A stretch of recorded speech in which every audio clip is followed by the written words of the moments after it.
दिल्ली के कोने कोने को क्लीन किया गया है और जगह जगह G20 के होर्डिंग्स लगे अभी भी हम देख सकते हैं। वैसे क्या आपको पता है ये सभी इंतजाम एक समिट के लिए किए गए हैं? जी हाँ, जिसका नाम है G20 समिट। लेकिन ये G20 समिट है क्या? सिंपली समझा जाए तो G20 समिट जहां विश्व के टॉप 20 देशों के लीडर्स मिलते हैं और वर्तमान और भविष्य के ग्लोबल इश्यूज पर बात करते हैं। लेकिन क्या आप जानते हैं कि G20 के मीटिंग्स के पीछे छुपी हुई है कई कहानियां जो दुनिया के इतिहास में एक अलग दर्जा रखती हैं। जैसे कि जब 2009 में ग्लोबल फाइनेंशियल क्राइसिस का G20 ने सामना किया और दुनिया की अर्थव्यवस्था को नीचे गिरने से बचाया। अब आप समझ गए होंगे कि G20 कितना इम्पोर्टेंट है।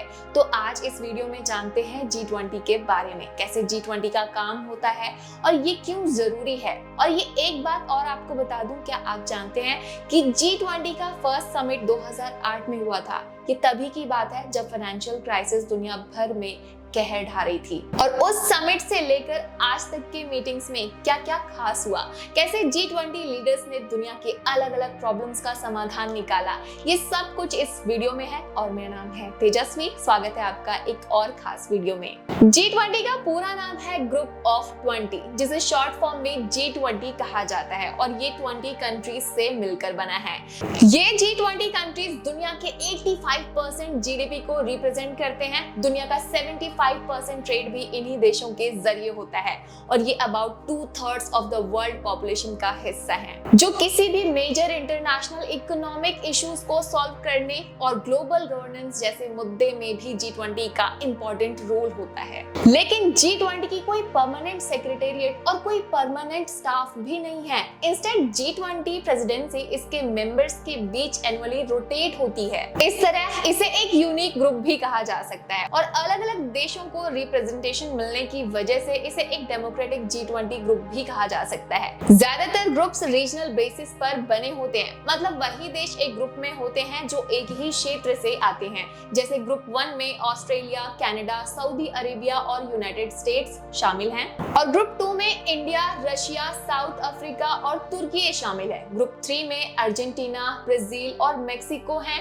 और ग्रुप 4 में फ्रांस, जर्मनी, इटली और यूनाइटेड किंगडम है और लास्ट ग्रुप में चाइना, इंडोनेशिया, जापान और रिपब्लिक ऑफ कोरिया है। और इनमें से सबसे अलग है यूरोपियन यूनियन, क्योंकि यूरोपियन यूनियन जो यूरोप के सभी देशों को रिप्रेजेंट करता है, जो 20th मेंबर है, वो किसी भी रीजनल ग्रुप का हिस्सा नहीं है। तो हर साल इन्हीं ग्रुप्स में से एक देश G20 की प्रेसिडेंसी अज्यूम करता है। एक ग्रुप के देश को अपनी बारी पर प्रेसिडेंसी संभालने का इक्वल अधिकार होता है और इस सेम फॉर्मूले को फॉलो कर अभी ग्रुप 2 से इंडिया G20 की प्रेसिडेंसी संभाल रहा है। G20 की प्रेसिडेंसी यानी जिस भी देश में ये समिट होता है, वो देश G20 एजेंडा को दूसरे सदस्यों के साथ मशवरा करके और ग्लोबल अर्थव्यवस्था में घटित होने वाले डेवलपमेंट्स का जवाब देने के लिए जिम्मेदार होता है। जैसे अभी हम सबने कैसे देखा है, हाल ही में इंडिया ने अपनी प्रेसिडेंसी संभाला है और इंडिया ने एआई को मजबूत करने पर जोर दिया है और कई सस्टेनेबल डेवलपमेंट से जुड़े मुद्दों पर, क्रिप्टो करेंसी पर जोर दिया है। G20 प्रेसिडेंसी को ट्रोइका के रूप में सपोर्ट किया जाता है। कैसे, समझते हैं। तो G20 प्रेसिडेंसी को ट्रोइका के रूप में सपोर्ट किया जाता है, जिसमें past G20 presidency, current presidency और अगला होस्ट देश एक साथ शामिल होकर काम करते हैं। इंडिया की प्रेसिडेंसी के दौरान G20 ट्रोइका के सदस्य इंडोनेशिया, इंडिया और ब्राजील हैं। अब G20 की शुरुआत कैसे हुई ये भी जान लेते हैं। G20 को 1997-98 के एशियन इकोनॉमिक संकट के बाद 1999 में स्थापित किया गया था, जहां प्रमुख औद्योगिक और विकसित देशों के फाइनेंस मिनिस्टर्स आपसी अंतरराष्ट्रीय इकोनॉमिक और फाइनेंस स्टेबिलिटी की चर्चा करने के लिए मिले थे। 2007 के ग्लोबल इकोनॉमिक और फाइनेंस संकट के परिणाम स्वरूप सभी नेशंस के प्रधानमंत्री और प्रेसिडेंट्स ने ये समझा कि फ्यूचर में किसी भी टाइप के इमरजेंसी में देशों के बीच कोऑर्डिनेशन होना कितना जरूरी है और जो कोऑर्डिनेशन केवल उच्च राजनीतिक स्तर पर ही संभव होगा। तब से ही G20 लीडर्स नियमित रूप से मिलते हैं और इस तरह G20 आज अंतरराष्ट्रीय आर्थिक सहयोग का एक मेजर फोरम है। इस फोरम ने शुरुआत में मैक्रो इकोनॉमिक मुद्दे पर ध्यान दिया था, लेकिन अब इसमें trade, climate change, sustainable development, health, agriculture, energy, environment और भ्रष्टाचार सहित कई प्रकार के मुद्दे शामिल हो गए हैं। G20 मेंबर्स के अलावा होस्ट देश दूसरे अतिथि देश और इंटरनेशनल ऑर्गेनाइजेशंस को G20 समिट में पार्टिसिपेट करने के लिए आमंत्रित भी करते हैं। इंडिया ने अपने G20 प्रेसिडेंसी के दौरान अतिथि देश के रूप में Bangladesh, Egypt, Mauritius, Netherlands, Nigeria, Oman, Singapore, Spain और यूएई को आमंत्रित भी किया था। अब आप सोच रहे होंगे कि इतने सारे मुद्दों के बारे में इतनी सारी कंट्रीज एक साथ सभी मुद्दों पर सिर्फ 2 दिन में कैसे डिस्कस करते होंगे।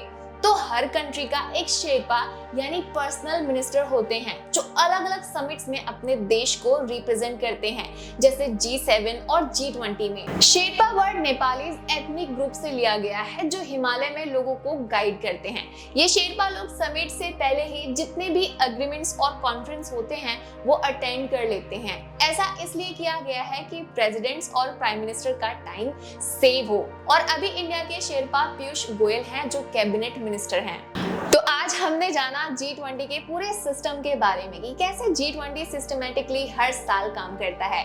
जाते जाते आपको बता दें कि साल 2023 G20 समिट की 18th समिट है जो इंडिया की कैपिटल दिल्ली के प्रगति मैदान मंडपम में 9 से 10 सितंबर तक हुई। ये तो कौन ही भूल सकता है। और इस G20 समिट का motto one earth, one family, one future है। और अगला G20 होस्ट 2024 में ब्राजील में होने वाला है। तो ये वीडियो अगर आपको पसंद आई हो तो लाइक करना और हमारे चैनल को सब्सक्राइब करना ना भूलें।